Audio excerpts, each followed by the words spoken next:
परमेश्वर का पवित्र नाम का धन्यवाद हो। परमेश्वर के वचन को आपके बीच में ले आने परमेश्वर ने एक अच्छा मौका दिया, प्रभु को धन्यवाद देता हूँ। आइए आज हम ध्यान करने वाला विषय परमेश्वर चाहता हुआ उत्तम रहने की स्थान, यानी कि हम कहाँ पर रहना चाहिए। आज इस विषय पर हम ध्यान देने वाले। न्यायों का पुस्तक 17वां अध्याय उसका 9 और 10वां वचन।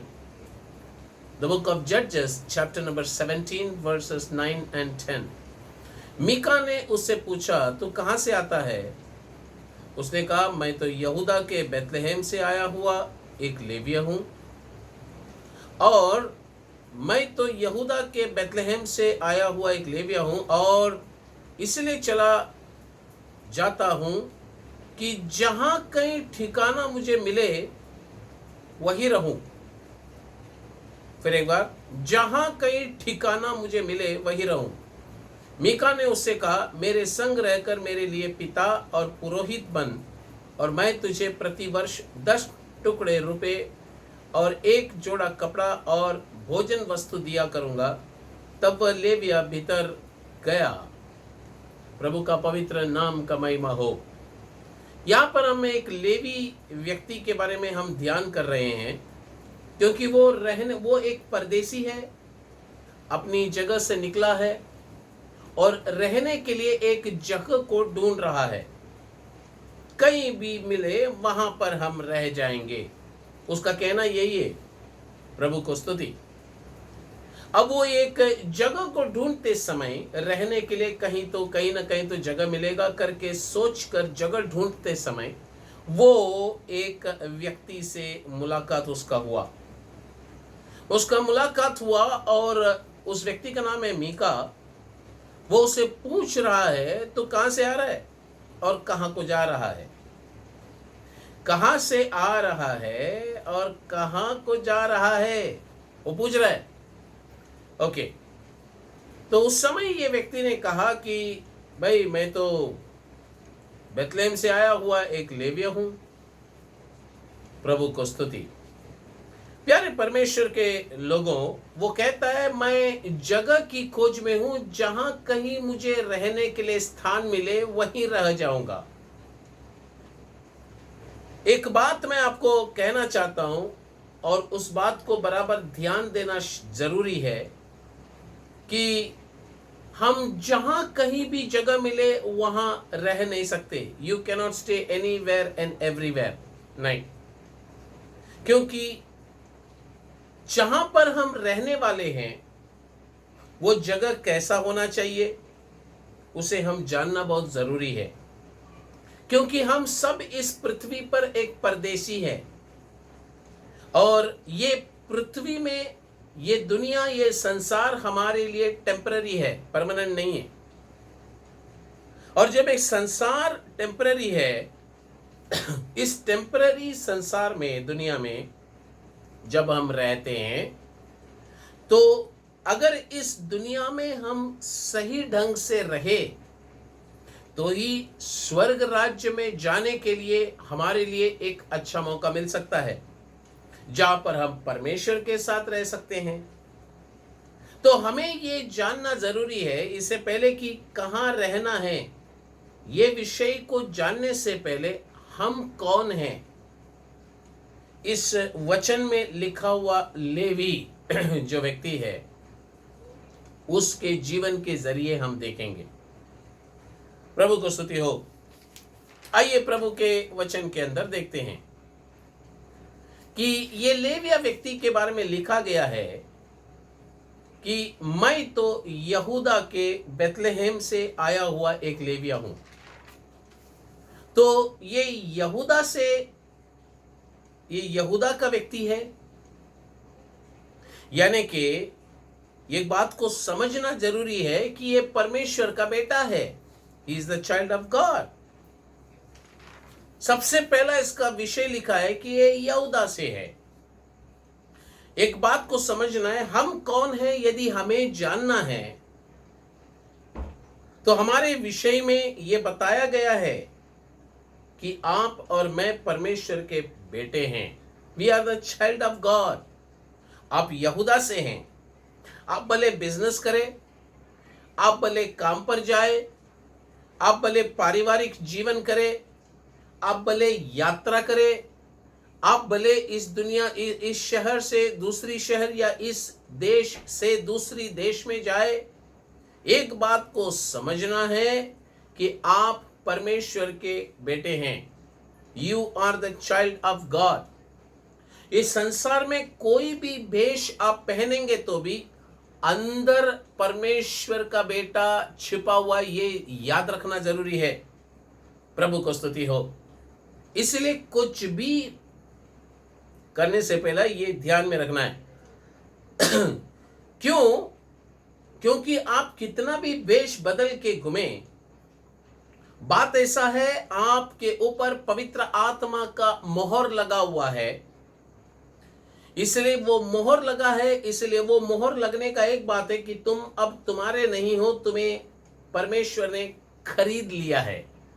अब खरीद लिया है तो समझने वाली बात यह है कि उसकी नजर जिस पर उन्होंने मोहर लगाया, उसकी नजर उस पर हमेशा रहेगी। प्रभु को स्तुति हो। परमेश्वर की नजर आपके ऊपर रहेगा। आप जैसे पृथ्वी में कैमरा लगा रहता है, वैसा उनकी नजर में है, हमेशा है। ओके, अब लिखा गया है ये व्यक्ति यहूदा से था। यहूदा यानी कि स्तुति नहीं तो आराधना। प्रभु को स्तुति हो। जो व्यक्ति परमेश्वर का स्तुति करता है, जो व्यक्ति परमेश्वर का आराधना करता है, वो किधर भी नहीं रह सकता। He cannot stay anywhere and everywhere. उसको ऐसा एक जगह चाहिए जहां पर वो परमेश्वर की आराधना कर सके। नहीं तो वो जहां रहता है उस जगह को वो आराधना का स्थल करके बदलने वाला व्यक्ति होना चाहिए। प्रभु को स्तुति। आप जरा उदाहरण के लिए देखेंगे, पौलुस और सिलास, उनको पकड़कर बंदी गृह में डाल दिया गया।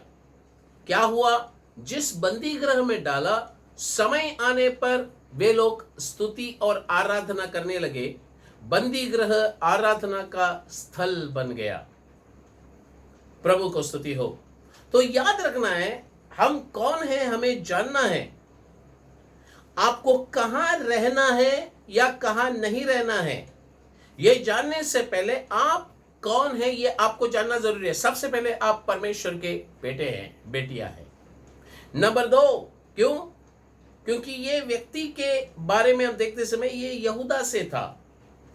नंबर 2, ये व्यक्ति बेतलेहम से भी था।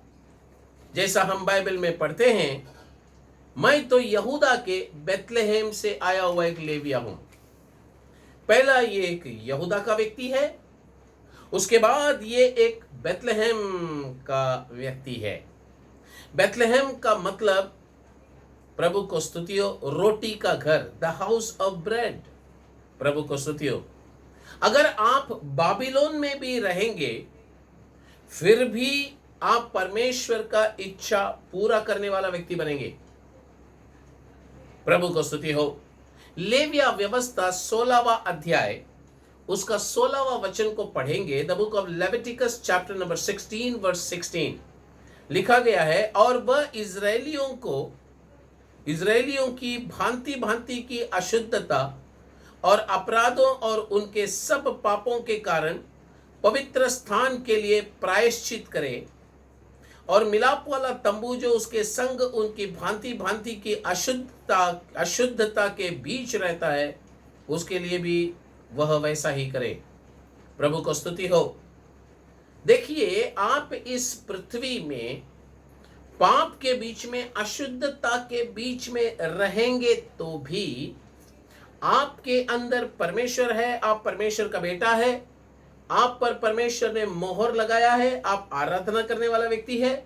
अगर ऐसा है तो याद रखना, आप जहां भी रहेंगे प्रभु का इच्छा पूरा करने वाला व्यक्ति होगा। प्रभु को स्तुति हो। आप कभी ये नहीं बोल सकते, नहीं नहीं नहीं, ये दुनिया बड़ी खराब है, इन लोगों के साथ रहूंगा तो मैं प्रभु की इच्छा नहीं कर सकता। नो, इसीलिए तो मैंने कहा कि परमेश्वर का जो मिलाप वाला तंबू है अशुद्धता के बीच में रहता था। प्रभु को स्तुति हो। मिलाप वाला तंबू कोई पवित्रता के बीच में नहीं था, अशुद्धता के बीच में था। वही लेविटिकस 16:16 लेविया व्यवस्था 16 अध्याय 16 वचन में लिखा है। तो ये व्यक्ति बेथलेहम से था, जिसको कहा गया है रोटी का घर, यानी कि रोटी, the house of bread. Okay, अब बात ऐसा है कि इस चीज से हमें क्या समझता है कि इस जगह पर एक आराधना करने वाला, उसके जीवन में वचन समा गया है। ये घर है जहां पर रोटी भरा हुआ है, प्रभु का वचन भरा हुआ है, लेकिन ये रहता हुआ जगह अशुद्धता के बीच में है। इसमें से क्या समझ में आता है, यदि आपके घर पर अकेला व्यक्ति है जो परमेश्वर को जान लिया है, हो सकता है कि आपके घर पर अकेला व्यक्ति है जो प्रभु को स्वीकार किया है। शायद आपके घर पर पियक्कड़ लोग रह सकते हैं, शायद आपके घर पर प्रभु से पीछे हटे हुए लोग रह सकते हैं, शायद आप उनके बीच में रहते हैं जो अभी तक प्रभु का वचन सुनते लेकिन मन फिराने तैयार नहीं है। शायद ऐसे लोगों के बीच में आप रहते हैं जो अभी तक विश्वास ही नहीं है, अविश्वासी है। तो याद रखना, उनके बीच में परमेश्वर ने आपको खड़ा किया है। परमेश्वर का तंबू अशुद्धता के बीच में ही था। प्रभु को स्तुति हो। तो आपको परमेश्वर कहते हैं आप वैसा एक रोटी का घर बंधना है जहां पर आप ऐसे लोगों के बीच में हैं। एक प्रार्थना वीर, प्रभु का इच्छा पूरा करने वाला व्यक्ति होना चाहिए। अब देख लीजिए, याकूब के घर पे 12 बच्चे हैं। अब उसमें पहला बच्चा गधा का जैसा था, दूसरा बच्चा सांप की तरह था, तीसरा शेर की तरह था, चौथा भेड़िया की तरह था, पांचवा यहां वहां घूमने फिरने वाला व्यक्ति था, छठवां सिर्फ खाना खाने वाला व्यक्ति था। ऐसे एक एक व्यक्तियों के बारे में, भाइयों के बारे में, बच्चों के बारे में बहुत सारी चीजों को हम वर्णन कर सकते हैं। लेकिन ऐसे बच्चों के बीच, ऐसे स्वभाव के लोगों के बीच एक यूसुफ जन्म लिया, जिसके बारे में लिखा है कि वो फल देने वाला एक वृक्ष है। प्रभु को स्तुति हो। याद रखना है कि कांटों के बीच में ही लिली बोलता हुआ फूल उगता है। कांटों के बीच में ही एक सुंदरता है। तो दूसरा वा देखते समय ये बेथलेहम का व्यक्ति था। पहला वा ये यहूदा से था, बेथलेहम का व्यक्ति। और ये बेथलेहम करके बोलते समय में अशुद्धता के बीच में चमकने वाला व्यक्ति। प्रभु को स्तुति हो। अब तीसरा बात क्या है, ये एक लेविया था, लेवी था, एक लेविया वंश का एक व्यक्ति था। अब लेवी करके बोलते समय एडजस्टमेंट करने वाला नहीं तो असिस्टेंट, एडजस्टमेंट करने वाला व्यक्ति। इसका मतलब क्या है, ये व्यक्ति कहां भी, कहीं भी, किसी के साथ भी एडजस्ट करके जाने वाला व्यक्ति है। प्रभु को स्तुति हो। क्या हमारी जिंदगी में हम किसी के साथ एडजस्टमेंट में जा पा रहे हैं? जा पा रहे हैं क्या? ये कभी भी अपने मन में ये नहीं सोच रहा था कि हम जहां भी जाए वहां पर फूट लेकर आना है। हाँ, ये जहां भी जाता था सबके साथ एडजस्टमेंट में रहता था। एक वचन आपको बताना चाहता हूं, नीति वचन 122वां नीति वचन का 3रा वचन। हे यरूशलेम, तू ऐसे नगर के समान बना है जिसके घर एक दूसरे से मिले हुए हैं। तू ऐसे नगर के समान बना है जिसके घर एक दूसरे से मिले हुए हैं। समझ में आ रहा है ना? प्रभु को स्तुति हो। ये लेवी था, एक दूसरे से मेल जोल और मिलकर रहने के लिए एडजस्टमेंट, जहां भी जाए एडजस्टमेंट हो सकता था। क्या मैं एक बात पूछता हूं, आपका पत्नी के साथ आपका एडजस्टमेंट हो रहा है क्या? मैं पत्नियों से कहता हूं, आपका पति के साथ एडजस्टमेंट हो रहा है? मैं माता पिताओं से कहता हूं, क्या आपके बच्चों के साथ एडजस्टमेंट हो रहा है? मैं विश्वासियों से कहता हूं, अपने संगी विश्वासियों के साथ आपकी एडजस्टमेंट हो रही है? क्या विश्वासी आपके सेवक के साथ एडजस्टमेंट हो रहा है, या सेवक अपने विश्वासी के साथ एडजस्टमेंट होता है या नहीं? अगर वो कहता है कि मेरा इनके साथ एडजस्टमेंट नहीं होता, तो आप विश्वासी नहीं है, लेवी नहीं है। बहुत सारी कलीसियाओं में पासवान लोग चाहते हैं कि विश्वासी हमारे कलीसिया में आए। हमारे कलीसिया में आने वाला विश्वासी सब प्यार मोहब्बत के साथ रहे। लेकिन कभी कभी विश्वासियों के बीच आपस में जब वाद विवाद हो जाता है, कुछ विश्वासी कहते हैं कि अगर वो कलीसिया में आया तो मैं नहीं आऊंगा। आज गड़बड़िया ये है, वो अगर आया तो मैं नहीं आऊंगा, आप मुझे भूल जाओ। आपको चुनना होगा, किसी में से दोनों में से एक को चुनना होगा। नो एडजस्टमेंट, एडजस्टमेंट बिल्कुल नहीं। तो सवाल यह आता है, क्या आप सचमुच विश्वासी है? क्या आप सचमुच लेवी है? इन व्यक्ति के जरिए हम अपने जीवन को देख रहे हैं कि हम कौन हैं। क्या हम यहूदा के हैं? क्या हम बेथलेहम के हैं? क्या हम लेवी है? प्रभु का पवित्र नाम का महिमा हो। माता और पिताओं से मैं एक बात बताना चाहता हूं, आप जैसे एडजस्टमेंट में रहते हैं, अपने बच्चों को भी सिखाओ। बेटी को विदा करने वाली माता और पिता अपने बेटियों को एडजस्ट करने के लिए सीखना है।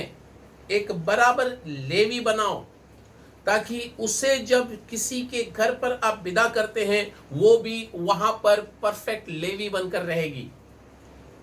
वो भी एडजस्टमेंट करेगी। नहीं तो सास भी कहूँ कभी बहू थी करके बोलता हुआ कहानी वैसा ही होगा कि बहू भी कभी सास बनने वाली है। तो आप किसी व्यक्ति, आपके परिवार के अंदर लड़का हो या लड़की हो या बेटा हो या बेटी हो, पति हो या पत्नी हो, एडजस्टमेंट करने वाला व्यक्ति होना है। उसी को विश्वासी और लेवी कहा गया है। प्रभु को स्तुति हो। चौथा, ये व्यक्ति एक जवान था। अभी आप बोलेंगे कि जवान इसका मतलब उम्र से नहीं। अभी मैं आपको बताता हूं, हम आत्मिक तौर से देख रहे हैं। तो कभी आप ये मत सोचना कि यहां पर जवान लिखा है तो ये जवान लोगों के लिए लिखा गया है। No no no no no, आत्मिक तौर से हम सब जवान हैं, क्योंकि हमारी जीवन एक उकाब के साथ परमेश्वर तुलना करके बताते हैं कि जो भी परमेश्वर का बाट जोता है, वो उकाब की नाई ऊंची उड़ान उड़ेगा। उकाब का एक समय आता है जहां पर उसके शरीर के पूरे पंख सब निकल जाते हैं,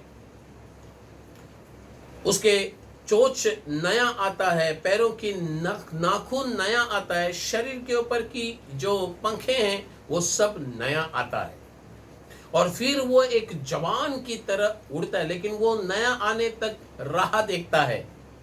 इसलिए परमेश्वर का वचन विश्वासी को उकाब के साथ तुलना किया गया है। तुम उकाब, तुम यदि मेरे उपस्थिति में बाट जोहोगे तो सचमुच तुम उकाब की नाई ऊंचा उड़ान उड़ोगे। वही एक व्यक्ति को परमेश्वर एक जवान के साथ तुलना करते हैं। प्रभु को स्तुति हो। जवान वो है जो परमेश्वर की उपस्थिति में उकाब की तरह राह देखता है। प्रभु को स्तुति हो। जब मीका ने ये लेवी को उसके साथ रहने के लिए बुलाया तो वो लेवी तैयार हो गया। अब यहां पर मीका कौन है? ये मीका वही है जो अपनी माता को लूटा हुआ व्यक्ति है, अपने ही घर के अंदर चोरी किया हुआ व्यक्ति, अपने ही घर के अंदर की पैसों को चोरी किया हुआ व्यक्ति, जरा अपने ही घर के व्यक्ति को फंसाया हुआ व्यक्ति। मुझे आज भी समझ में नहीं आता है कुछ लोग हैं जो अपने ही घर के लोगों को सताते हैं, अपने ही घर के लोगों को मीठी छुरी बोलते हैं, मीठा बोल बोलकर उन्हें काटते हैं, अपने ही घर के अंदर के लोगों का पैसों रुपयों को चुराते हैं, लेकिन घर में अच्छा बच्चा भी बन जाते हैं। चोरी भी करना, अच्छा काम भी, अच्छा बच्चा भी, नाम कमाना। और ऐसा एक व्यक्ति के घर पे ये लेवी जाके रहना शुरू किया और फिर ये एक जवान था। अब बाइबल के अनुसार जवान कौन है? पहला यूहन्ना का पुस्तक 2वां अध्याय 13 और 14 वचन। The book of 1 John chapter 2 verse 13-14। मैं वचन पढ़ता हूं, जरा ध्यान देकर सुन लीजिए। हे पितरों, मैं तुम्हें इसलिए लिखता हूं कि जो आदि से है तुम उसे जानते हो। हे जवानों, मैं तुम्हें इसलिए लिखता हूं कि तुमने उस दुष्ट पर जय पाई है। हे लड़कों, मैंने तुम्हें इसलिए लिखा है कि तुम पिता को जान गए हो। अब यहां पर एक जवान के बारे में लिखा है, वो लिखा है कि तुमने उस दुष्ट पर जय पाई है। अब जवान कौन है? दुष्ट पर जय पाने वाला व्यक्ति। 14वां वचन को पढ़ते हैं। 1 जॉन 2:14। पहला यूहान 2 अध्याय 14। हे पितरों, मैंने तुम्हें इसलिए लिखा है कि जो आदि से है तुम उसे जान गए हो। अब लिखिए, बराबर सुन लीजिए। हे जवानों, मैंने तुम्हें इसलिए लिखा है, नंबर 1 कि तुम बलवंत हो, नंबर 2 और परमेश्वर का वचन तुम्हें बना रहता है, नंबर 3 और तुमने उस दुष्ट पर जय पाई है। 3 विषय इस वचन के अंदर, 3 विषय। अब 13वां वचन में वही चीज रिपीट किया गया है, उस दुष्ट पर जय पाई है। 14वां वचन भी 3 विषयों को बताता है कि जवान कौन है। आत्मिक जीवन में जवान, आत्मिक जीवन में जवान कौन है करके लिखा गया है। वो व्यक्ति है, वो जवान वो है, वो जो बलवंत है। Need to be strong. क्या चीज में बलवंत है? वो वचन में निपुण होने में बलवंत है। वो पवित्र आत्मा का अभिषेक पाया, उस अभिषेक को उपयोग करने में बलवंत है। परमेश्वर ने हमें वचन के अंदर उपदेशों को दिया है, उपदेशों में वो निपुण होने में बलवंत है। एक जवान व्यक्ति का बलवंत देखो, वो कौन सी चीजों में प्रभु में बलवंत है? वो वचनों में। नंबर 2, ये जवान व्यक्ति का विशेष, वो आत्मिक जीवन में जवान कैसे हैं? वो परमेश्वर के वचन को अपने अंदर समा रहने के लिए जगह देता है।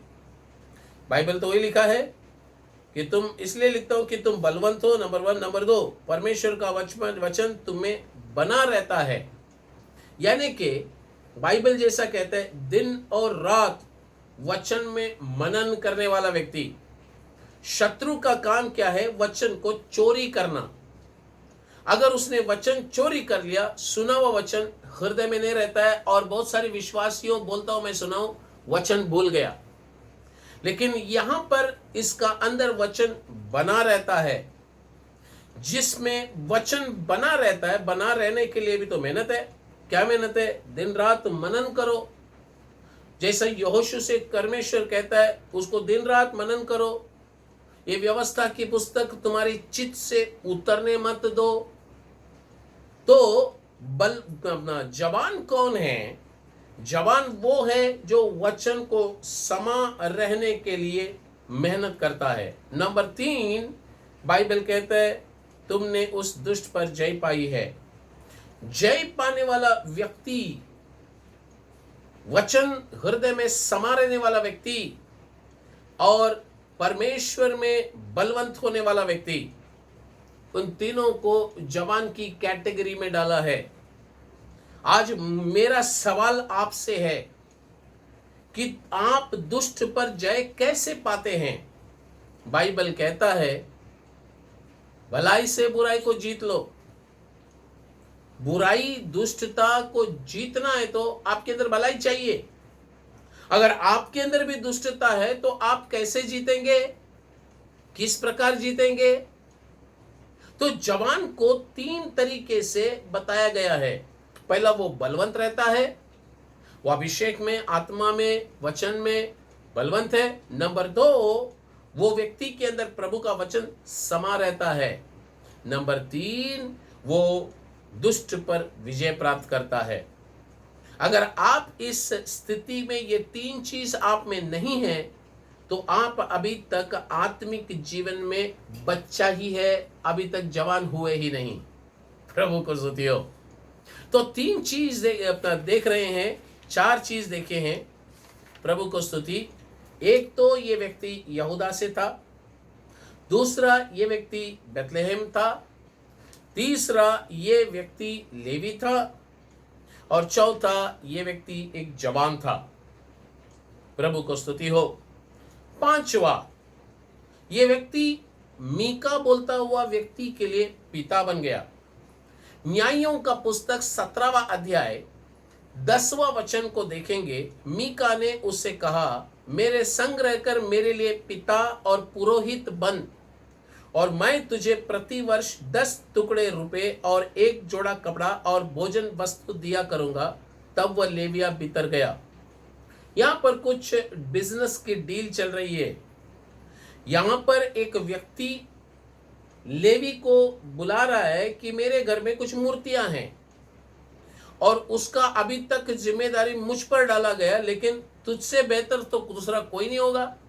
अगर तू आएगा मैं तुझे पैसे दूंगा। तू यहां पर आकर पुरोहित बन, यहां पर आकर तुम्हें प्रभु को स्तुति और रहकर मेरे संग ही रहकर तुम्हें पुरोहित बनना है। मेरे लिए तू पिता बन जा। प्रभु को स्तुति हो। एक जवान व्यक्ति होने के बावजूद ये उस परिवार के लिए पिता बन गया। याद रखना, जवान व्यक्ति पिता कैसा बन सकता है? ये जवान व्यक्ति पिता शारीरिक तौर से नहीं, विचार, माइंड, उसकी विचार शक्ति पिता का है। अगर आपके अंदर दुष्टता को जीतने की क्षमता है, अगर आपके अंदर वचन समा रखने की क्षमता हो, अगर आप परमेश्वर में बलवंत होने का क्षमता आप में हो, तो आप आत्मिक तौर से पिता बनना आपके लिए आसान है। अब पिता बनना आसान होगा। अब पिता का गुण क्या है? बाइबल के वचन के अनुसार एक पिता क्षमा करने का गुण से भरा हुआ रहता है, एक पिता दया करने का गुण से भरा हुआ रहता है, एक पिता के अंदर एक अच्छा विचार समा गया हुआ रहता है। अगर आपके अंदर पिता का विचार शक्ति नहीं है, तो याद रखना आप हमेशा, प्रभु को स्तुति हो, पक्षपात करने में लगे रहेंगे। आप देखिए उड़ाव पुत्र के बारे में, द प्रोडिगल सन। उड़ाव पुत्र का पिता को देखो। बेटा दूर चला गया, लेकिन दूर चला गया हुआ बेटा के लिए वो पिता रो रहा है, कब वापस आएगा। जब बेटा छोटा वापस आया तो बड़ा बेटा गड़बड़ करने लगा। अब बड़ा बेटा को भी ये पिताजी मना रहा है, छोटा बेटा को भी मना रहा है। एक पिता का हृदय एक व्यक्ति के अंदर होते समय पक्षपात नहीं करेगा। वो सबको एक जैसा व्यवहार, एक जैसा ही सबसे बर्ताव भी करेगा। प्रभु को स्तुति हो। छठवा, ये व्यक्ति कौन है? बाइबल कहता है ये व्यक्ति याजक था। हमेशा एक विषय को याद रखना, याजक कहाँ रहता है? याजक हमेशा पवित्र स्थान में आजू बाजू में रहता है, अगल बगल में रहता है। और हमेशा एक याजक को आंगन में देख सकते हैं, एक याजक को पवित्र स्थान में देख सकते हैं, नहीं तो अति पवित्र स्थान में देख सकते हैं। ये व्यक्ति का जीवन हमेशा आंगन के अंदर और पवित्र स्थान से घेरा हुआ रहता है। ये कभी किसी व्यक्ति के जायदाद के लिए जाएगा नहीं। ये किसी व्यक्ति का चीजों को लालच नहीं करेगा, क्योंकि परमेश्वर इनका भाग है। परमेश्वर जब इनका भाग है, इनका विचार प्रभु की ओर रहेगा, भले संसार की ओर नहीं। इसका दिमाग हमेशा मैं कैसा प्रभु के लिए सेवा करूं, मैं कैसा प्रभु के लिए सेवा करूं, मैं परमेश्वर के लिए क्या करूं, वही कहेगा। याद रखना, आप सचमुच एक याजक है क्या? अगर याजक है तो आपका विचार मैं प्रभु के लिए क्या करूं करके होगा। आपका विचार प्रभु के लिए क्या करूं होगा तो आपको कोई पूछने की जरूरत नहीं, रुकाने की जरूरत नहीं है। प्रभु को स्तुति हो। बाइबल कहता है, प्रकाशित वाक्य 1वां अध्याय 6वां वचन, the book of Revelation chapter 1 verse 6, और हमें एक राज्य और अपना पिता परमेश्वर के लिए याजक भी बना दिया। कौन? यीशु ने बनाया है। उसी की महिमा और पराक्रम युगानुयुग रहे, आमीन। अगर याजक है तो याजक के लिए विशेष वस्त्र है। अगर याजक है तो याजक के लिए विशेष समर्पण है। अगर याजक है, याजक के लिए विशेष सिद्धांतों हैं, नियम है। अगर याजक है तो याजक के लिए अलग भोजन भी है।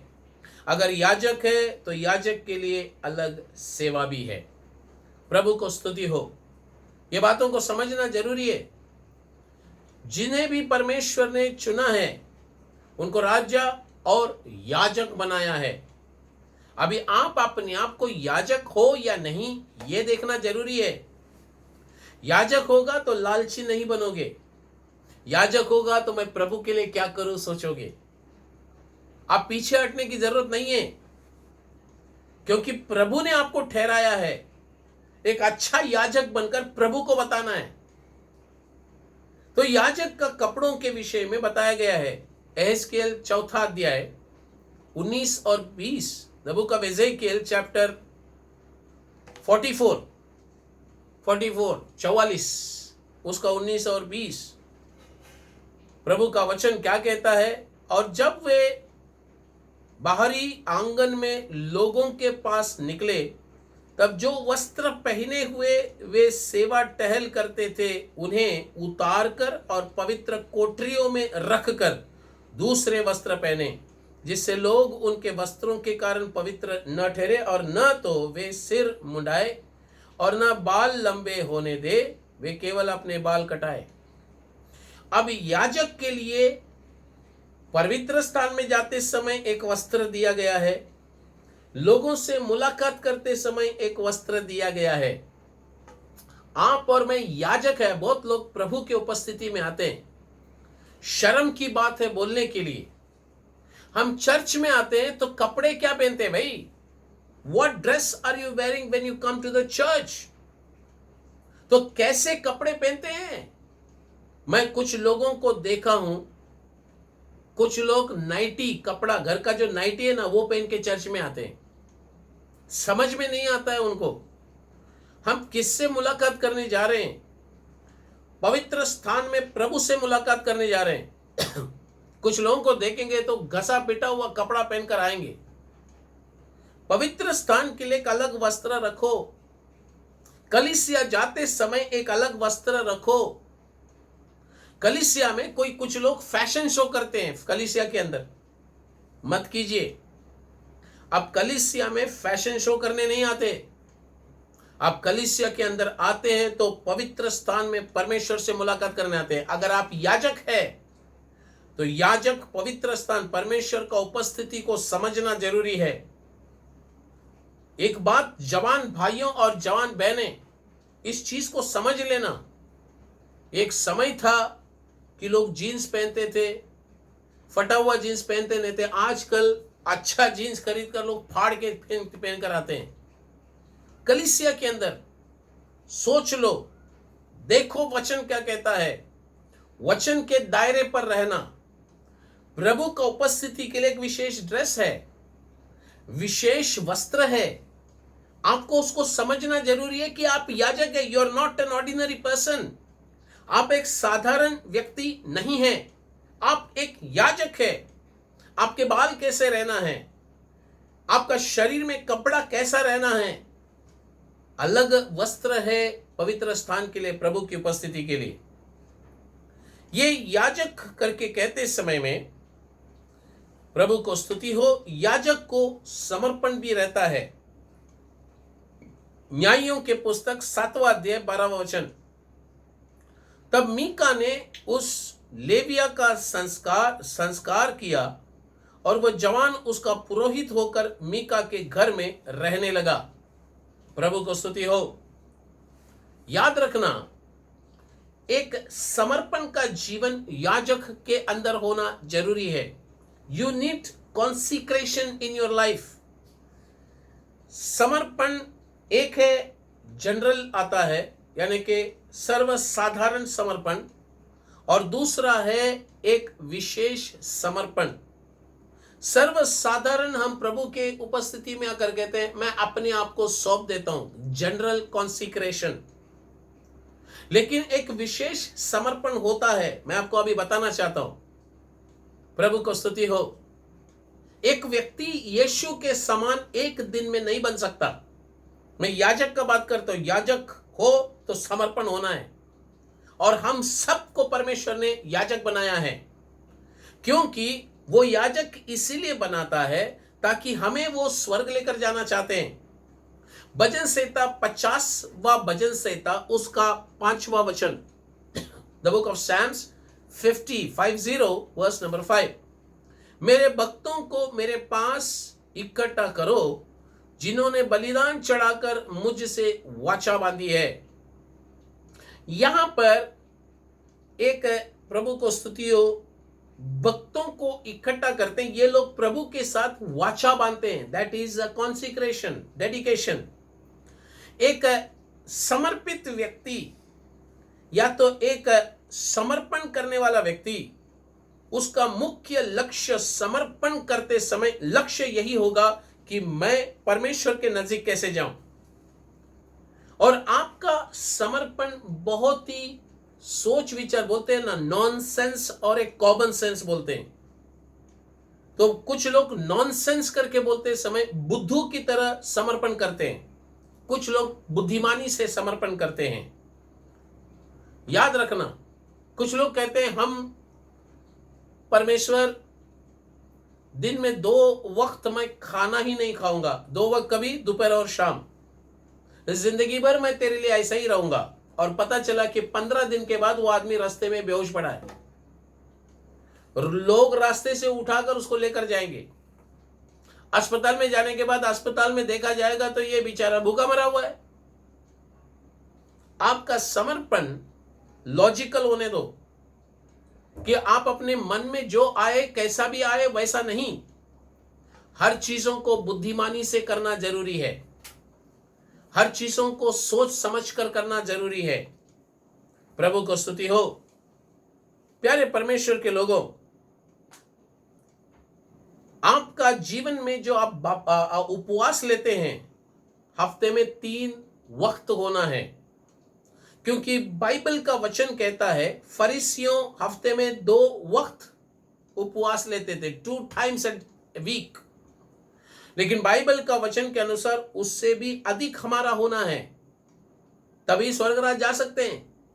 अगर सप्ते में 2 समय वक्त वे लोग करते तो हमको तो 3 वक्त तो करना ही है। कोई भी वक्त को आप लीजिए, उस वक्त में प्रभु के पास प्रार्थना कीजिए, समय निकालना ही है। आप अपने आप को समर्पण कैसे करते हैं? समय का समर्पण, आपकी हाथों का समर्पण। अय्यूब अपने जीवन में अपनी आंखों को समर्पण किया, वाचा बांधा। इसलिए मैंने कहा ना, परमेश्वर के साथ वाचा बांधते हैं। भजन संहिता 50 का 5 में लिखा है ना, समर्पित व्यक्ति वाचा बांधता है। और ये अय्यूब अपने जीवन में अपनी आंखों से वाचा बांधा कि पराई स्त्री को नहीं देखेगा, इच्छा से नहीं देखेगा। वाचा बांधो, एक एक वाचा में बने रहो, उस वाचा में प्रभु में बढ़ते रहो। एक समय आएगा जब आप उस वाचा में बढ़ते रहेंगे, समय आते समय लोग आप पे यीशु को देखना शुरू करेंगे। याजक अपने कपड़े में, अपने समर्पण में सही रहना जरूरी है। अब सवाल ये आता है कि हम जब प्रभु को स्तुति हो ये सब करते हैं तो हम रहना किधर है? ये आदमी, ये लेवी कहां रहा? ये रहा हुआ जगह सही था क्या? ये हमको देखना जरूरी है। भजन संहिता 84 का 10, Psalms 84 वर्स 10, क्योंकि तेरे आंगनों में का एक दिन और कहीं के 1000 दिन से उत्तम है। दुष्टों के डेरे में वास करने से अपने परमेश्वर के भवन की डेवड़ी पर खड़ा रहना ही मुझे अधिक भावता है। मुझे रहना कहां पर है? नंबर 1, हमने पहला देखा कि ये इंसान कैसा था। वो यहूदा का था, वो बेथलेहेमी था, वो लेवी था, वो एक जवान था, और वो मीका के लिए आत्मिक पिता था, और फिर वो याजक था, और सातवां वो समर्पित व्यक्ति था। समर्पित, ही वॉज कॉन्सिक्रेटेड। ओके, अब हम देखेंगे कि ऐसा व्यक्ति कहां रहना है। इस व्यक्ति के जरिए हम सीखने वाली क्या बात है? हमको कहां रहना है? हमको कहां रहना है पूछेंगे तो सबसे पहला हमें परमेश्वर के उपस्थिति में रहना है। That is very important. एक दिन, बाइबल कहता है, तेरे आंगनों में का एक दिन और कहीं के 1000 दिन से उत्तम है। परमेश्वर के आंगन प्रभु का उपस्थिति को बताता है। कम से कम मैं एक दिन तेरे आंगन में रहना चाहता हूं। याद रखना विश्वासी, सुनने वाले भाई बहन, परमेश्वर के लिए एक दिन अलग करो। हम 7 दिन में 6 दिन काम पर जाते हैं, एक दिन आराम मिलता है तो हम सोचते हैं कि जरा घूम फिर कर आते हैं। मान लिया, एंटरटेनमेंट इंसान को जरूरी है, लेकिन क्या बाइबल के वचन के अनुसार इतना बड़ा राज्य को चलाने वाला राजा कहता है एक दिन तेरे आंगन में रहना चाहता हूं? राजा कहता है हम तो उससे बड़े नहीं है, हम एक साधारण प्रजा है, और परमेश्वर के उपस्थिति में एक दिन समय बिताना बहुत जरूरी है। आपको समय कब फ्री मिलता है? Free time, when do you get free time? उस समय को आप कैसे उपयोग करते हैं? खुदा का उपस्थिति में समय बिताते हैं क्या? क्योंकि परमेश्वर आपके लिए उत्तम जगह, रहने की स्थान कहां है पूछेगा तो मेरी उपस्थिति में तो रहना है। क्यों? क्योंकि परमेश्वर का उपस्थिति पवित्र स्थान की जगह है। एक व्यक्ति को रहने का स्थान पवित्र स्थान, जहां पर प्रभु की उपस्थिति बरता है। नंबर 2, एक व्यक्ति कहां रह सकता है? एक व्यक्ति देवी का स्थान, गॉडली प्लेस। भजन संहिता 15 का एक, Psalms 15 वर्स 1, 15:1, हे परमेश्वर, तेरे तंबू में कौन रहेगा? तेरे पवित्र पर्वत पर कौन बसने पाएगा? यहां पर रहने की स्थान के बारे में कहा गया है। 2 तंबू है, एक पृथ्वी का तंबू और एक स्वर्ग का तंबू। It 2 types of tabernacle. पृथ्वी का तंबू जो चर्च को बताता है, कलीसिया को बताता है, और स्वर्ग का तंबू जो परमेश्वर का उपस्थिति यानी कि सिंहासन रहने वाली स्थान को बताता है। प्रभु को स्तुति हो। अब बात ऐसा है कि उस स्वर्गीय तंबू पर जाकर पहुंचना है तो पृथ्वी में दिया हुआ तंबू में तुम स्थिर रहना चाहिए। पृथ्वी में दिया हुआ कलीसिया में तू उत्तम दिखना है। हर व्यक्ति को परमेश्वर एक कलीसिया दिया है। हर कलीसिया के लिए परमेश्वर एक सेवक को दिया है। हर कलीसिया को पवित्र आत्मा चलाते हैं। आपको परमेश्वर ने जिस कलीसिया में रखा है, उस कलीसिया में यदि तुम्हें स्थिरता से रहना है तो प्रभु का वचन कहता है कि तुम्हें उसके लिए शर्तें हैं, उसकी क्वालिटीज है। You need to walk uprightly. आपकी चाल चलन सीधा रहना है। आप दिल से सत्य को बोलना है। कलीसिया में रहने वाले लोगों के लिए बताता है, उस तंबू में जाना है तो इस तंबू में तुम कैसे रहना है। ए भाई, ए बहन, तंबू के अंदर रहने के लिए भी नियमों लागू है। चाल चलन सीधी हो जाए, दिल से सच्चा सत्य को बोलना है, दूसरों की निंदा नहीं करना, इसका बात उसको, उसका बात इसको, यहां वहां की बातें बोलकर झगड़ा लगाने का काम। अगर आप सत्य लेते हो, अपनी मुंह में हां हां होना है, ना ना होना है। आज एक बात करते हैं और कल दूसरी बात नहीं करना है। याद रखना, आप जो कुछ भी प्रभु के सामने बोलते हैं वो हर चीज का हिसाब प्रभु रखता है। हर चीज का प्रतिफल स्वर्ग में है। कुछ लोगों की आदत है, शुरुआत करते समय बड़ी उत्साह से बोलेंगे, अचानक पीछे हट जाएंगे। आपने प्रभु के सामने जो बोला है, कल बोल नहीं सकते कि गलती से निकली। अगर उसे बोला है तो पूरी करो, क्योंकि इस पृथ्वी से जाते समय आप और मैं कुछ नहीं लेकर जाने वाले, कुछ भी नहीं, कुछ भी नहीं। मैं कहता हूं, आप सिर्फ लेकर जाएंगे आपके कामों का फल के लिए ही। जो कुछ किया वही लेकर जाना है। जरा सोच कर देखिए, प्रभु से कुछ वादा किया था क्या? मन में सोचा था क्या मैं परमेश्वर के लिए यह करना है? आप सोचकर मन के अंदर वो पवित्र आत्मा ने उत्साह दिया है, उस समय आप मुंह से कहे, लेकिन आप बात पलट रहे हैं। उसमें दूसरों को हानि नहीं है मेरे भाई मेरे बहन, आपको हानि है। यहां पर आपको कोई हानि नहीं कर सकता है। आप सोचते होंगे मेरा कौन क्या बिगाड़ेगा, मैं मेरे मन मर्जी की इंसान हो सकता है, लेकिन स्वर्गीय पिता तो देख रहा है। कम से कम उनको तो याद सोचो। इस पृथ्वी में आप सोचते समय परमेश्वर के लिए क्या कर सकते वो सोचो। बाइबल कहता है ब्याज पर रुपया को नहीं देने वाला होना चाहिए। बाइबल कहता है अगर वो जगह जाना है, तुम्हारा रुपया ब्याज में नहीं जाना है। प्रभु को स्तुति हो, ऐसे लोग स्वर्गीय तंबू में जाकर रह सकते हैं।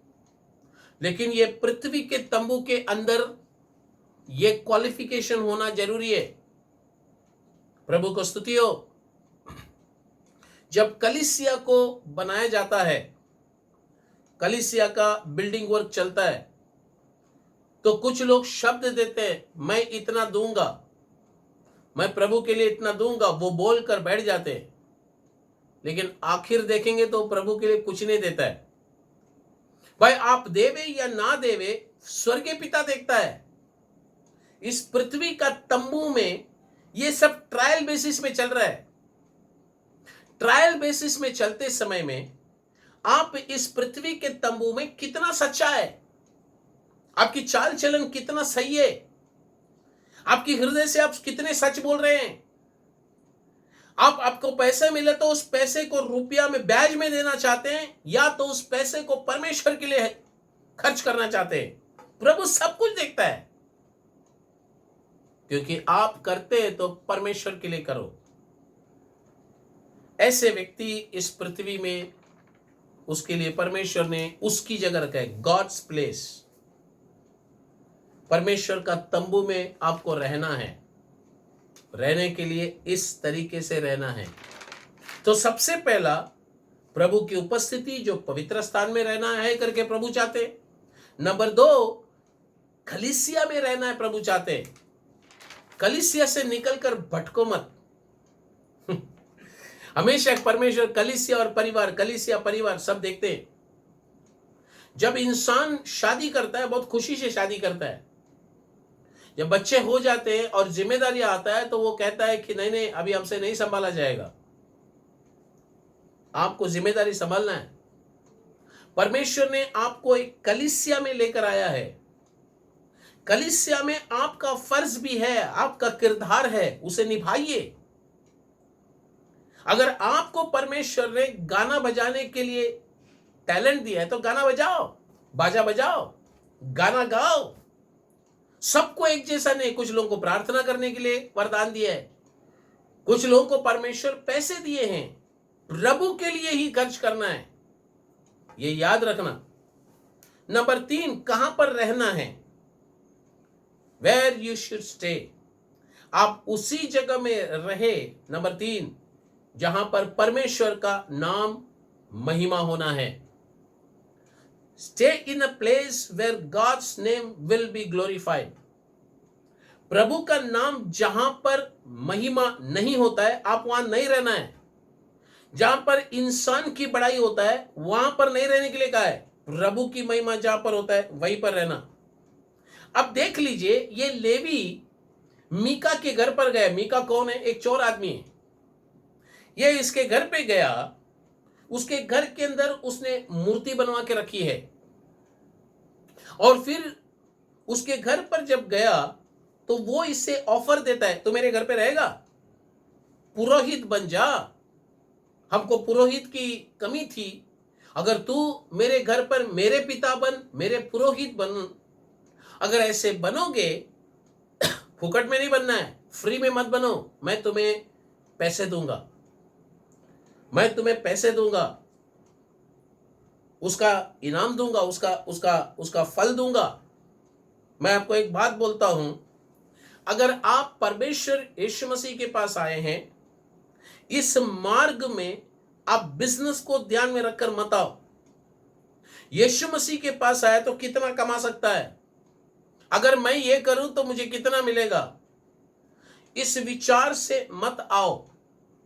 यीशु के पास आते हो ऐसे विचार से यदि आप आओगे और परमेश्वर के लिए कुछ करोगे और प्रभु को बोलोगे कि मैंने तेरे लिए ये सब कुछ किया है, मुझे बदले में तू इस पृथ्वी में क्या दोगे, अगर ऐसे आप मुंह खोलकर मांगोगे, मिलेगा, गाड़ी मिलेगा, बंगला मिलेगा, सब कुछ मिलेगा, लेकिन इसका प्रतिफल तो तुमने पृथ्वी पर ले लिया है।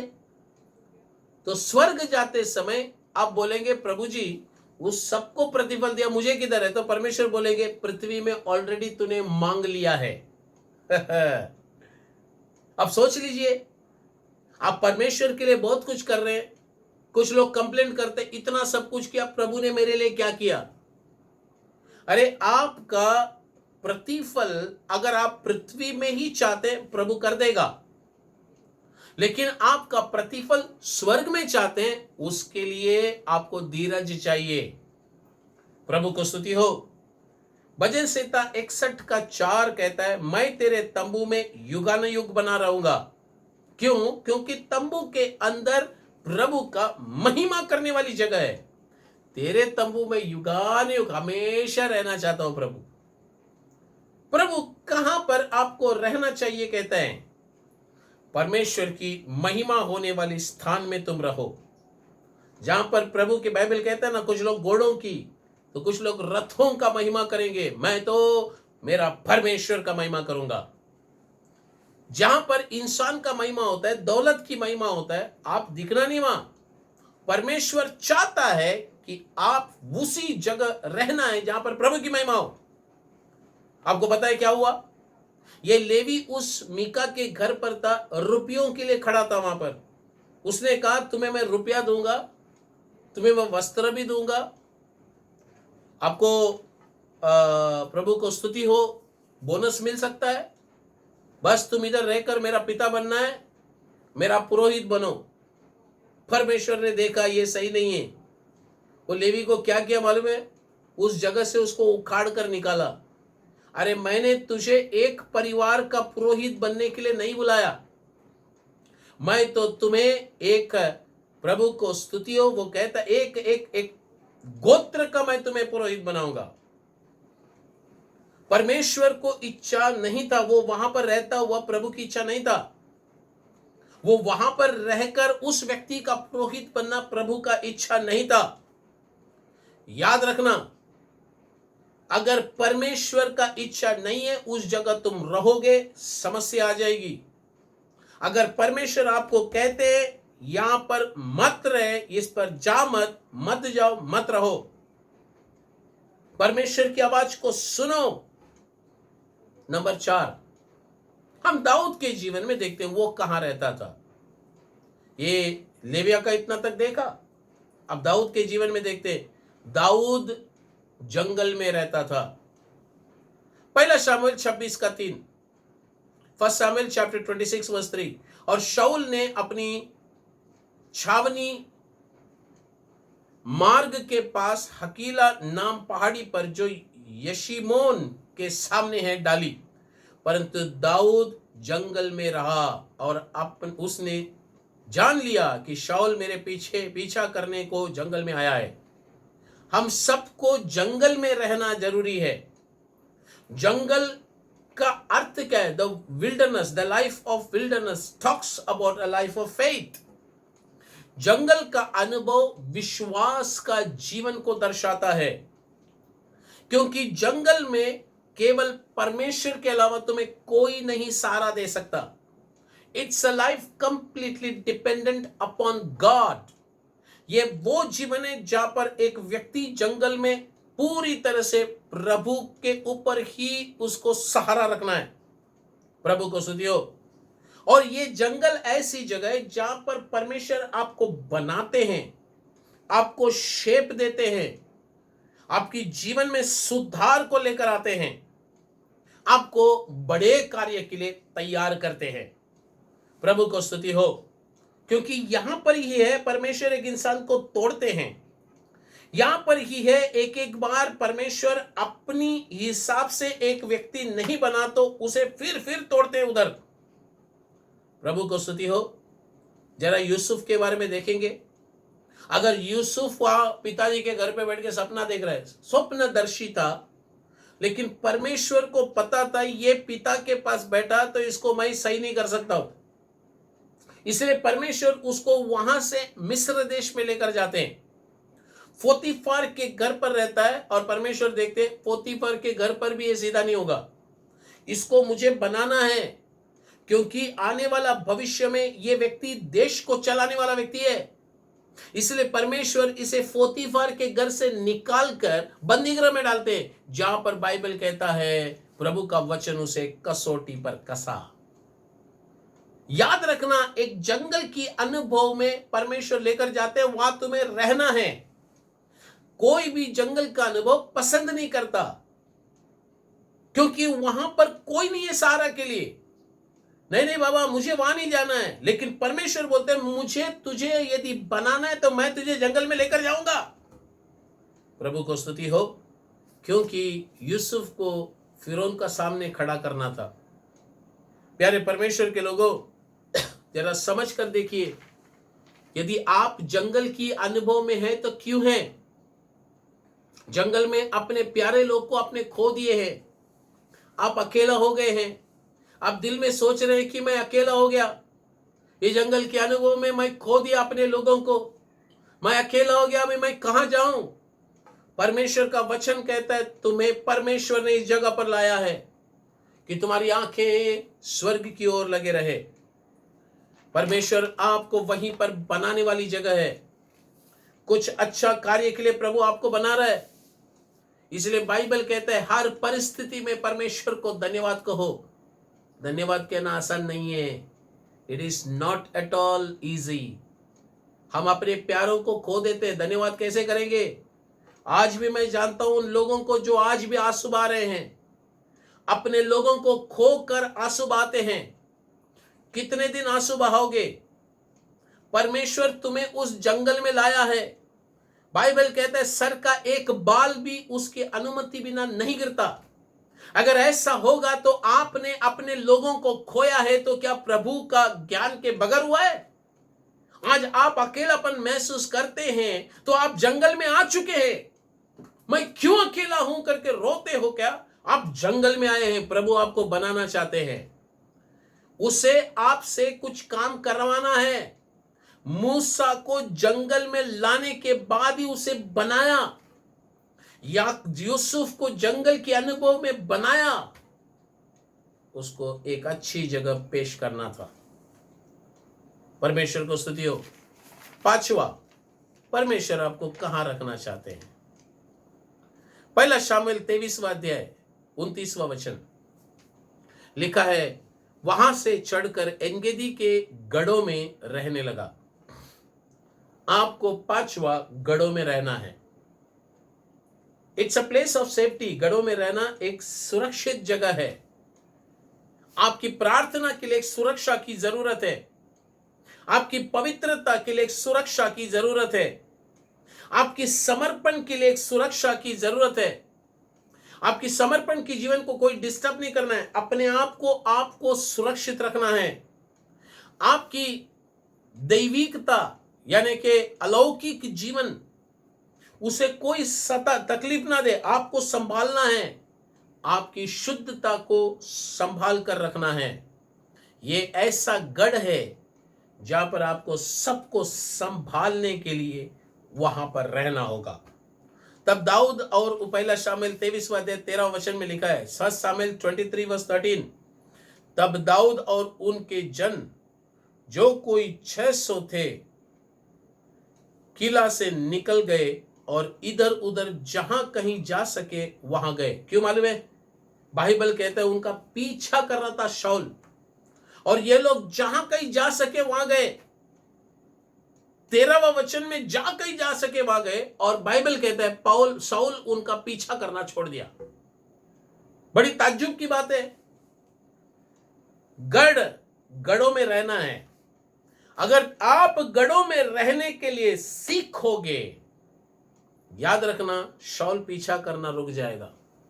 अनेक लोगों के जीवन में शत्रु आज भी पीछा करने का कारण क्या है? आप गढ़ में नहीं है। बाइबल कहता है परमेश्वर का नाम एक ऊंचा गढ़ है। आप अपने ही नाम के गढ़ में रहते हैं। आप शैतान को बोलते हैं, ए शैतान, तुम्हें मालूम है क्या हमारा पास्टर कैसा है? हाँ, पास्टर के नाम के गढ़ में रहते हैं। परमेश्वर का वचन कहता है परमेश्वर का नाम ऊंचा गढ़ है। पास्टर का नाम नहीं है, कोई प्रॉफिट का नाम ऊंचा गढ़ नहीं है, कोई विश्वासी का नाम ऊंचा गढ़ नहीं है, कोई कलीसिया का नाम ऊंचा गढ़ नहीं है। आपका और मेरा जीवन में एक ऊंचा और स्ट्रांग गढ़ परमेश्वर का नाम है। उसी में रहना। प्रभु को स्तुति हो। प्यारे परमेश्वर के लोगों, भजन संहिता 6वां हम देखेंगे। भजन संहिता 91 उसका पहला वचन, साम्स 91 वर्स 1। जो परम प्रधान के छाए स्थान में बैठा रहे वह सर्वशक्तिमान की छाया में ठिकाना पाएगा। Stay in the under the shadow of the almighty. परम प्रधान के छाए के अंदर रहो। क्यों? क्योंकि उसके छाए के अंदर रहते समय हमेशा सुरक्षित है। क्या चीज से सुरक्षित है? बहेलियों की जाल से सुरक्षित है। क्या चीज से सुरक्षित है? महामारी से सुरक्षित है। क्या चीज से सुरक्षित? रात के भय से सुरक्षित रहोगे।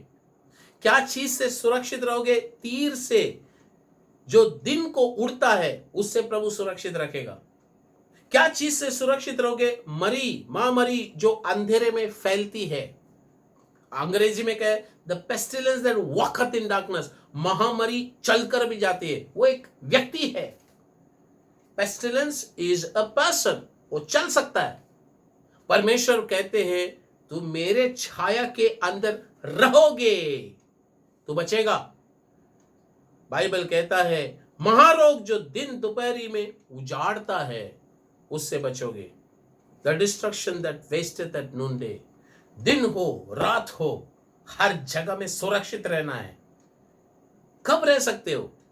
जब आप परमेश्वर के परम प्रधान के छाए के अंदर रहेंगे। तब रहने का स्थान, परमेश्वर रहने के लिए हमें जगह रखा है। अगर उसको छोड़कर अपनी मन मर्जी से जहां भी चाहे वहां रहोगे, क्या परमेश्वर बचा सकता है? हमारे लिए उत्तम स्थान प्रभु दिया रहने का, इससे बड़ी बात क्या है? और यही चीज को तो प्रभु हमें बताते हैं। एक फैसला लेंगे, परमेश्वर आपकी जिंदगी को जब आप उसके वचन के अनुसार रहना शुरू करेंगे, बनाएगा, वो खड़ा करेंगे, चलाएंगे।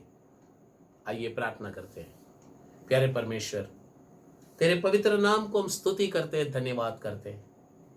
प्रभु जी, एक सुंदर सा वचन तो हमें दिया है। परमेश्वर ने हमारे लिए एक उत्तम स्थान चुना है रहने के लिए। उस जगह पर रहने के लिए हमें सिखा प्रभु। आने वाले दिनों में ये वचन हमारे जीवन में कार्य करे। सारी आदर महिमा तुझको देते हैं, यीशु के सामर्थ्य नाम से मांगते हैं, सुन और ग्रहण कीजिए। आमीन।